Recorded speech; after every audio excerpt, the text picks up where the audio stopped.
Remember the swine flu scare of 1976? That was the year the U.S. government told us all that swine flu could turn out to be a killer that could spread across the nation. And Washington decided that every man, woman, and child in the nation should get a shot to prevent a nationwide outbreak, a pandemic. Well, 46 million of us obediently took the shot. And now 4,000 Americans are claiming damages from Uncle Sam amounting to $3.5 billion because of what happened when they took that shot. By far the greatest number of the claims, 2/3 of them, are for neurological damage or even death. This virus was the cause of a pandemic in 1918 and 1919 that resulted in over 500,000 deaths in the United States, as well as 20 million deaths around the world. See how easy it is to... Thus, the U.S. government's publicity machine was cranked into action to urge all America to protect itself against the swine flu menace. Influenza is serious business. During major flu epidemics, millions of people are sick and thousands die. Well, this year you can get protection. The vaccines are safe, easy to take, and they can protect you against flu. So roll up your sleeve. Protect yourself. One of those who did roll up her sleeve was Judy Roberts. She was perfectly healthy, an active woman, when in November of 1976, she took her shot. 2 weeks later, she says, she began to feel a numbness starting up her legs.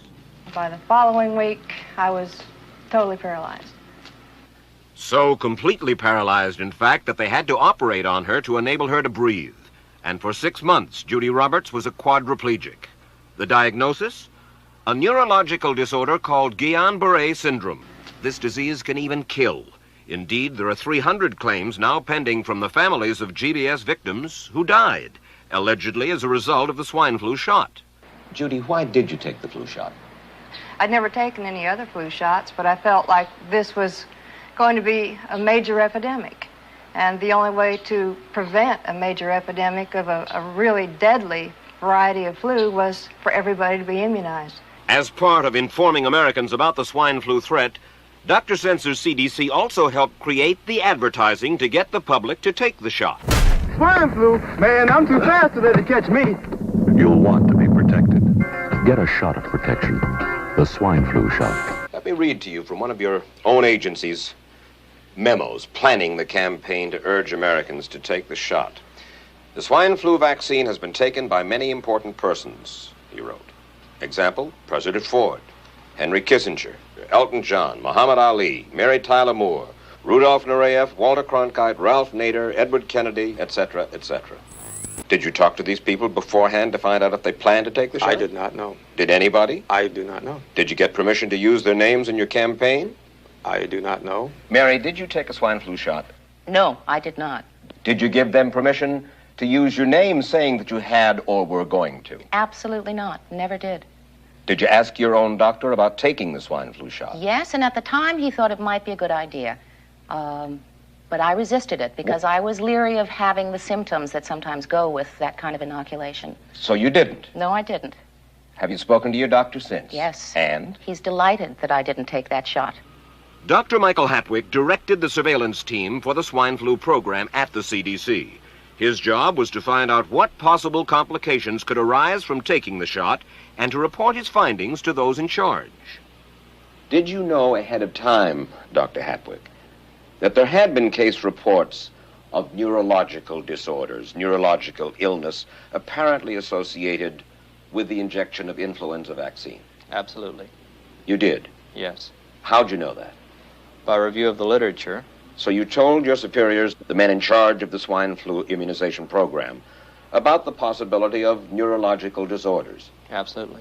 What would you say if I told you that your superiors say that you never told them about the possibility of neurological complications? That's nonsense. I can't believe that they would say that they did not know that there were neurological illnesses associated with influenza vaccination. That simply is not true. We did know that. I've said that Dr. Hatwick has never told me of his feelings on this subject. Then he's lying. I guess you would have to make that assumption. Then why does this report from your own agency, dated July 1976, list neurological complications as a possibility? I think the consensus of the scientific community was that the evidence relating neurologic disorders to influenza immunization was such that they did not feel that this association was a real one. You didn't feel it was necessary to tell the American people that information? I think that over the years we have tried to inform the American people as fully as possible.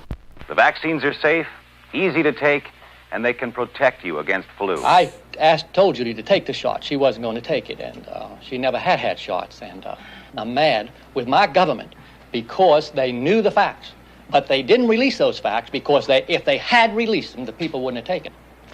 And they can come out tomorrow and tell me there's going to be an epidemic and they can drop off like flies next to me. I will not take another shot that my government tells me to take.